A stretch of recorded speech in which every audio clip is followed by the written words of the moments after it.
Okay, so I made a video on why influencers are lying about Dubai. Not why influencers are lying, because I still haven't figured out why they're lying, but just the fact that they are lying about Dubai. And I haven't figured out why. But since I made that video, I've been getting messages of people. Apparently, I can't even go back to Dubai now for a vacation or a holiday because I've openly critiqued Dubai online, which leaves me at risk for if I go there and they're aware of my video. I don't know how that would be. I only got a few thousand views. That I could get in some serious trouble because you're not allowed to critique Dubai online and be there. I don't know if that's vacation or just visiting or actually living there. I'm not sure. But again, it just further proves my point. The place is fucking hassle. So I'll never live in Dubai. I'd go there on vacation. I enjoyed myself being there. Wasn't that special, wasn't the best vacation, but it was a decent one, it was a good one.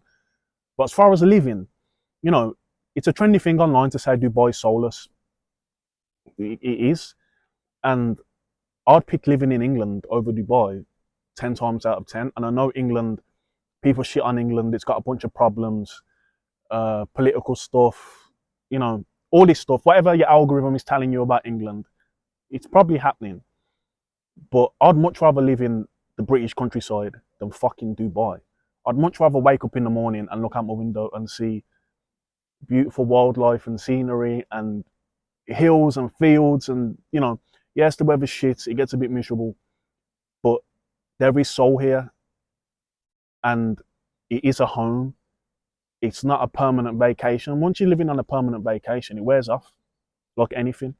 Anything luxury, anything that's out of the ordinary, if you keep doing it for too long, it becomes normal. You do need a home. So it's easy for me to say, oh, I'd rather live in England because I come from England. Don't get me wrong. I wouldn't want to live in the area that I grew up in.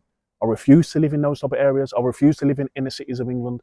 But as far as the countryside, the outskirts, the sticks, which we call it, you can't beat that. Comparing that to living in Dubai, there's no way. So people could laugh at me and say, well, you'd rather be in England than Dubai. That makes no sense. Listen, anyone who's living in Dubai, none of them stay there long.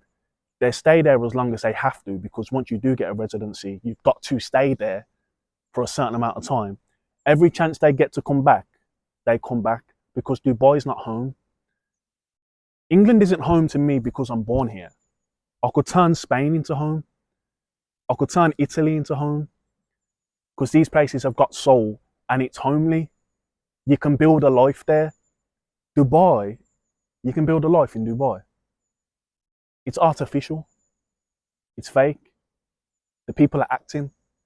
It's a networking place. It's a place where you try and take advantage of situations and opportunities in order to make more money, which is a great thing. But you're supposed to do that and then come back home. You're not supposed to make that your home. England over Dubai every single time, and people telling me that I shouldn't have spoke on Dubai because now I'm going to get in trouble if I ever go back sums it up. The Rich Forever School community is now doing $100 to $100,000 challenge, right? You might hear that and think $100 to $100,000. How's that even possible? It's already been done. We've already done it, and now we're doing it again, right? So every member, we're going to turn your $100 into $100,000. Join while you still can. And join while it's still cheap. It's currently 60 pence a day. Can you afford to miss that? 60 pence a day in order to turn your $100 into $100,000. Not to mention all the other value that's within the community. Check the promotional video. Click the link. The link is somewhere around here. Join while you still can. I'll see you inside. Peace.